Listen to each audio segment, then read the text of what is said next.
اور اس کے اوپر ججز صاحبان بات سن رہے ہیں. جب ججز صاحبان یہ بات کرتے ہیں کہ غیر فعال ایک یک طرفہ پارلیمان موجود ہے, وہاں پہ قانون سازی ہو رہی ہے, اور عمران خان جو ہے بار بار ججز صاحبان کی طرف دیکھ رہے ہیں, سپریم کورٹ آف پاکستان کی طرف دیکھ رہے ہیں, وہ اپنے جو ایک پروٹیسٹ کے جو آئینی حق ہے اس کی ڈیمانڈ کر رہے ہیں کہ جی مجھے وہ میرا حق دیا جائے. لیکن ساتھ ساتھ جو اس وقت الیکشن کمیشن ہے, الیکشن کمیشن کے اندر جو تعیناتی ہوئی ہیں وہ چیلنج ہوئی ہیں. لہٰذا یہ جو تمام مسائل اس وقت موجود ہیں, وہ ادارے جو ہمارے متنازع ہوئے ہیں, خاص طور پر الیکشن کمیشن آف پاکستان, اور جو سیاستدان اور سیاسی جماعتیں ایک دوسرے کے خلاف لڑ رہی ہیں, وہ چاہے 63A کا مسئلہ ہو, منحرف اراکین کا مسئلہ ہو, وہ سارے مسائل اس وقت سپریم کورٹ آف پاکستان کے اندر ہیں. تو مجھے لگ رہا ہے کہ آنے والے دنوں کے اندر جو ہے ہمیں جو ہے بڑے فیصلے سپریم کورٹ آف پاکستان سے کی طرف سے سننے کو ملیں گے. اس گتھی کی جو تھوڑا سا سلجھانے کا آغاز ہوگا وہ کہیں نہ کہیں اس کا رستہ عدالت کی طرف سے, اور اس کی ہمارے پاس ماضی کے اندر ایک مثال موجود ہے. آپ کو یاد ہوگا کہ 2013 کے بعد بھی جب خان صاحب جو الیکشن دھاندلی کا ایشو لے کے سڑکوں کے اوپر آئے تھے, اس کے بعد ایک الیکشن جو ہے سپریم کورٹ نے ایک الیکشن دھاندلی کے اوپر کمیشن بنایا تھا. اس کی جب جو فائنڈنگز آ گئی تھیں اس کے اوپر امپلیمنٹیشن ہوا یا نہیں ہوا, لیکن یہ کہا گیا کہ جو انتخابات ہوئے تھے بائی اینڈ لارج ٹھیک تھے, اتنی بڑی دھاندلی نہیں ہوئی کہ موجودہ حکومت کو یہ کہہ دیا جائے کہ یہ ان لافل انلیگل طریقے سے ہے. تو میری نظر میں مجھے لگ یہ رہا ہے, کیونکہ باقی چونکہ اس وقت دیکھیں خان صاحب پارلیمان کے اندر موجود نہیں ہیں, خان صاحب PTI اور باقی جماعتوں کا آپس میں کوئی رابطہ نہیں ہے, لہٰذا بہت ضروری ہے. اور اعتماد کا بھی فقدان ہے, کیئر ٹیکر کے فیصلے ہونے ہیں, بعد میں تعیناتیاں ہونی ہیں, یہ تمام کام ہونے. چودھری صاحب یہ پہلے بتائیے نا, یہ جو اب کل ایک پاور شو کیا, الیکشن کی تاریخ مانگ لی, پر یہ ساتھ ساتھ کہا کہ بھی ایک فری اینڈ فیئر الیکشن ہوگا, لیکن free and fair election Pakistan میں پتہ نہیں یہ کانسیپٹ صرف ایک کاغذ پہ ہی ہے, کیونکہ جو الیکشنز جو بھی ہوتے ہیں جیسے بھی ہوتے ہیں, جو ہارتا ہے وہ ہمیشہ اس کی صحت پہ سوالات اٹھاتا ہے. تو اب یہ اس طرح کے فری اینڈ فیئر الیکشن ہو, یہ انشور کیسے ہوگا, کون کرے گا, اس کو مانے گا کون, پھر اس کے بعد یہ بڑے سوالات ہیں, اتنا آسان نہیں ہے الیکشن کی طرف کا رستہ. نہیں تو آپ کے سامنے نہیں ہے کراچی میں کیا ہوا ہے, وہ فری فیئر امپارشل تھی, وہ تو فری فار آل تھا, اور وہ ووٹر نکلا ہی نہیں ہے, 8% ووٹ پڑا ہے, اور کینڈیڈیٹ جس قسم کے تھے وہ بھی آپ کے سامنے ہیں. تو یہ تو قابل قبول نہیں ہے. لیکن میں ذرا آپ دونوں کی ایک اور آسپیکٹ جو ہے اس پر توجہ دلوانا چاہتا ہوں. پہلے خان صاحب کا انحصار ایمفسس تھا کہ الیکشن کی ڈیٹ دی جائے تو بات چیت کروں گا. اب کل انہوں نے مطالبے کو ری ڈیفائن کیا ہے کہ صرف الیکشن کی ڈیٹ یا الیکشن نہیں, ان کے فری فیئر امپارشل ہونے کا یقین دلایا جائے تو پھر ہم آگے بڑھیں گے.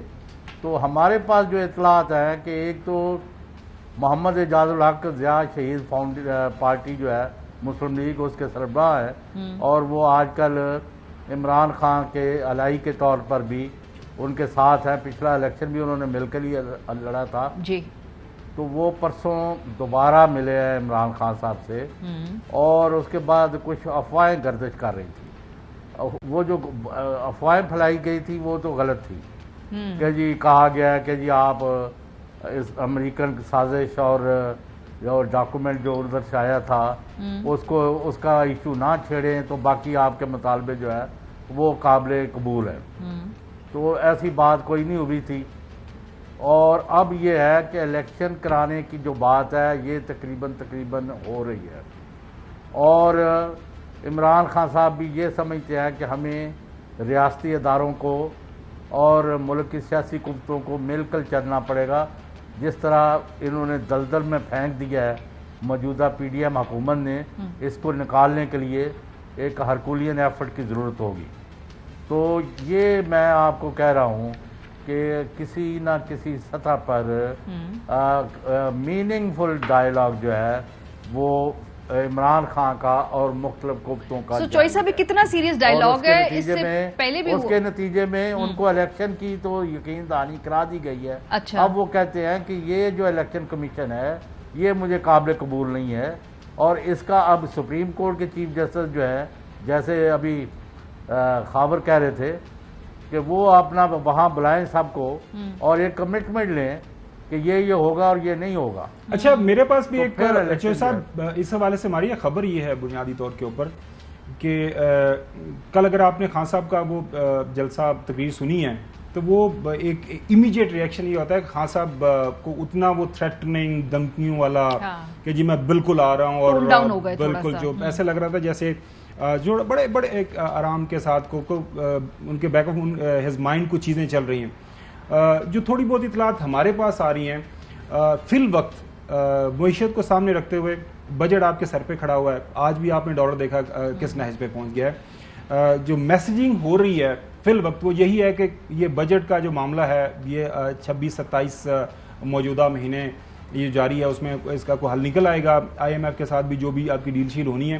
کیونکہ اگر آپ کی معیشت کنٹرول میں نہیں آتی تو پھر آپ کی یہ جو سیاست ہے خدا نخواستہ وہ بالکل بیک گراؤنڈ میں چلے جائے گی. آج دیکھیں آج 3-4 روپے جو ڈالر گرا ہے تو خان صاحب کو یہ کچھ ایک میسج جو ان کے جو ہمدرد ہیں کل ویل وشرز ہیں وہ یہی پہنچا رہے ہیں کہ سر یہ بجٹ کا تھوڑا سا حل نکلنے دیں. میں ایک جملہ بڑا ضروری رہ گیا جی. تو پھر خان صاحب کو یہ کنوے کیا گیا کہ آپ کو تحریری طور پر الیکشن کی ڈیٹ وغیرہ دے دی جائے گی تو آپ پھر انہوں نے کہا نہیں, ہم جو ہے نا وہ سام کا ڈسا وہ دوسرے سے بھی ہر ایک چیز سے پھر بندہ گھبراتا ہے. وہ کہتا ہے کہ ہم کسی پر اعتبار نہیں کرتے نہ تحریر سے نہ پہلے ٹیلی ویژن پر اناؤنس ہو اسمبلی کی ڈیٹ توڑنے کی, اچھا پھر آگے چلیں گے کام. لیکن اور یہ اناؤنس کون کرے چودھری صاحب, یہ انہوں نے کہا کہ یہ بھی کہا کہ اناؤنس کون کرے آ کر, یا یہ کوئی بھی اناؤنس کر دے, یا اس پہ بھی کوئی اسمبلی کو توڑنے کا اختیار تو وزیر اعظم کے پاس ہے جو اس وقت شہباز شریف ہے. اچھا لیکن وہ اس کا یعنی گارنٹی کوئی نہ کوئی فورم تو بنانا پڑے گا نا جی. دیکھیں وہ تو میرے خیال میں گورنمنٹ کی طرف سے پرائم منسٹر کی طرف سے اگر یہ ایک سٹیٹمنٹ آ جاتی ہے کہ ہم ارلی الیکشنز کے اوپر راضی ہیں اور PTI کے ساتھ بیٹھنے کے لیے تیار ہیں اور ڈیٹس کے اوپر بات کر لیتے ہیں اس سال کے آخر میں, تو میرے خیال میں اس حوالے سے خان صاحب اور ان کی ساری پارٹی پوری طرح تیار ہیں. میری اطلاعات یہ تھی کہ وہ چاہ رہے تھے کہ نواز شریف صاحب خود اس بات کو آ کے اناؤنس کرے, مطلب تاکہ ایک طریقے سے وہ پاکستان میں پہنچے ہیں اور اس کے بعد وہ ٹویٹ کرے جو بھی کرے, مطلب اینی ویز وہ اونرشپ لیں, وہ بتائیں جی کہ پھر وہ اس لیول پہ سر ایک جنرلی ایک سینس تھی. یہ بات جو چوہدری صاحب کی خبر ہے گارنٹی کی جو خبر چوہدری صاحب کی یہ خبر پکی ہے کہ جو ہم پچھلے ہفتے بات کر رہے تھے کہ خان صاحب نے واضح طور پر یہ کلیئر کر دیا ہے کہ میں کسی بھی لالی پاپ کے اوپر اعتبار کرنے کے لیے تیار نہیں ہوں. کنکریٹ ٹرمز کے اندر ایک ہائیسٹ لیول کے اوپر اس بات کو کا اناؤنس کیا جائے کہ ملک کے اندر الیکشنز جو ہیں ارلی ہونے جا رہے ہیں اور ان الیکشنز کو صاف اور شفاف بنانے کے لیے جو بھی بات کرنی ہے وہ میں تیار ہوں. اچھا اور بھی ہے جی جی چوہدری صاحب, اور کیا ہوا کہ عمران خان صاحب جو ہے وہ ان کے مذاکرات فوج یا ریاستی اداروں کے ساتھ ہو رہے یا نہیں ہو رہے. محمد اعجاز الحق جو ایک سینئر اور سیریس پولیٹیشین ہے اور ان کا جو بیک گراؤنڈ ہے وہ سب کو پتہ ہے, تو ان کی جو ملاقاتیں ہوئی ہیں عمران خان صاحب سے وقتاً فوقتاً, اس کے بعد شہباز شریف وزیر اعظم اور ان کے لوگوں نے راتوں رات بہت جگہ بڑے اہم جگہوں پر فون کھڑکائے ہیں کہ جی یہ کیا ہو رہا ہے, یہ کیا ہو رہا ہے, ہمارے ساتھ تو کمٹمنٹ اور تھی فلاں تھا, یہ اعجاز الحق صاحب کیا بیچ رہے ہیں. انہوں نے کہا جی وہ کچھ بھی نہیں بیچ رہے, وہ تو ایک محب وطن ایک پولیٹیشین ہے, وہ اپنی طور پر کوشش کر رہے ہیں کہ ملک میں محاذرائی نہ ہو, الیکشن آج نہیں تو کل تو کرانے ہی کرانے ہیں. تو میرا کہنا کہ وہ ادھر بھی اب فٹس آف نروسنس پڑھنی شروع ہو گئی ہے. اصل میں اس کی وجہ ہے نا, اس کی وجہ یہ ہے چوہدری صاحب کہ عوام ایک سے زیادہ دفعہ پاکستان کی, میں یہ نہیں کہتا کہ پورے کا پورا پاکستان, لیکن ایک میجورٹی اکثریتی جو پاکستانی عوام ہے وہ عمران خان صاحب نے ایک سے زیادہ دفعہ ان کو سڑکوں پہ لا کے, کل بھی ہم نے دیکھا کہ اچھی خاصی تعداد کے اندر لوگ موجود تھے, اور ڈیمانڈ کیا ڈیمانڈ ایک ہی ہے نا, صاف اور شفاف. بائی دی وے کسی جگہ عمران خان جلسے میں نہیں تھے, یعنی وہ کراچی آپ دیکھ لیں, وہ آپ نے دکھایا ابھی, لاہور دیکھ لیں, پشاور دیکھ لیں, اسلام آباد بارش دیکھ لیں. چوہدری صاحب یہ بات جو ہے جو لوگ تو خان صاحب کے ساتھ ہیں، یہ تو خیر ویژولی نظر آ رہا ہے نا، لیکن اب اس جو اسٹریٹ پاور ہے، اس جو طاقت کو کس طریقے سے الیکٹورل سکسیس میں کنورٹ کر، اس کے بھی تو سائنس ہوتی ہے نا چوہی صاحب. مطلب آپ نے صحیح بندے صحیح جگہ پہ لگانے ہیں، جو ٹکٹیں صحیح دیں، جو کیمپین. ابھی کراچی میں دیکھیں ایک سیٹ سے لڑ رہے ہیں، ایک سیٹ سے وہ نہیں لڑیں گے الیکشن، مانتے ہیں بعد میں کہ بھئی ہمیں یہ تھوڑی سی ہمیں اس کے بارے میں ایک پالیسی بنا لینی چاہیے. تو یہ بھی تو کام کرنا ہے نا تحریک انصاف نے. تو آپ دیکھ رہے ہیں ماریہ اگر محمد اعجاز اللہ کا ہے وہ ٹیلی فون پر تو ان سے بات کریں کہ آپ کیا ادھر سے ادھر پیغامات لے کے پھر رہے ہیں. ٹھیک ہے، ہم کوشش کریں کہ آج نہیں تو کل لیکن ماریہ ایک جو ہے نا، یہ جو آپ بات کر رہی ہیں کہ پی ٹی آئی کیا الیکشنز کے لیے تیار ہے یا نہیں ہے. میری جو پچھلے دنوں ملاقات ہوئی تھی، میں نے خان صاحب سے یہی پوچھا، میں نے کہا جی الیکشنز آپ مانگ رہے ہیں، الیکشن آپ کو کل کو فرض کریں موجودہ حکومت دے دیتی ہے، تو اس کے بعد کیا الیکشن میں جانے کے لیے آپ لوگ تیار ہیں؟ خان صاحب کا کم از کم اس دفعہ دعویٰ ہے کہ وہ کہہ رہے ہیں کہ ہم نے پچھلے کم از کم جو ہے نا 3-4 سال کے دوران، اور جو بھی پارٹی کے اندر جو بگوڑے تھے چلے گئے، منحرف اراکین جو پارٹی کے ساتھ رہے، وہ کہہ رہے ہیں کہ پراپر ایک پلان اسٹریٹجی کے ذریعے ہم الیکشن میں جا رہے ہیں.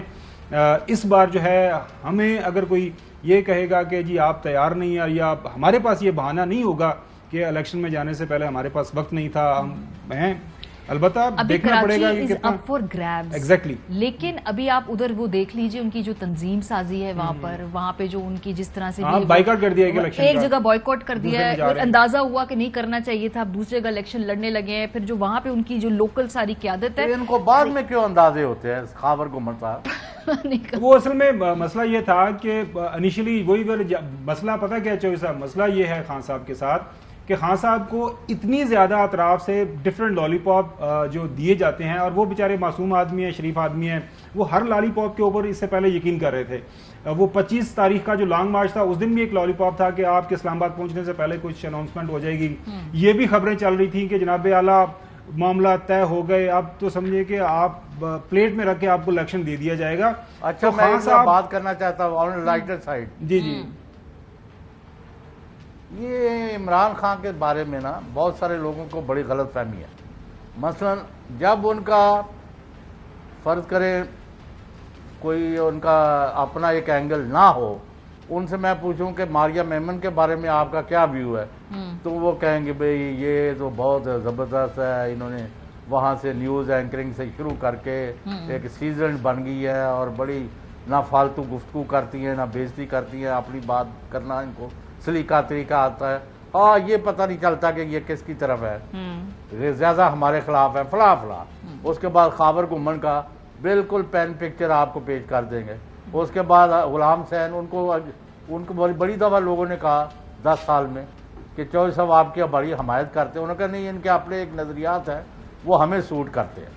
آئی مین ہی نوز فلی ویل کہ کون کس یعنی.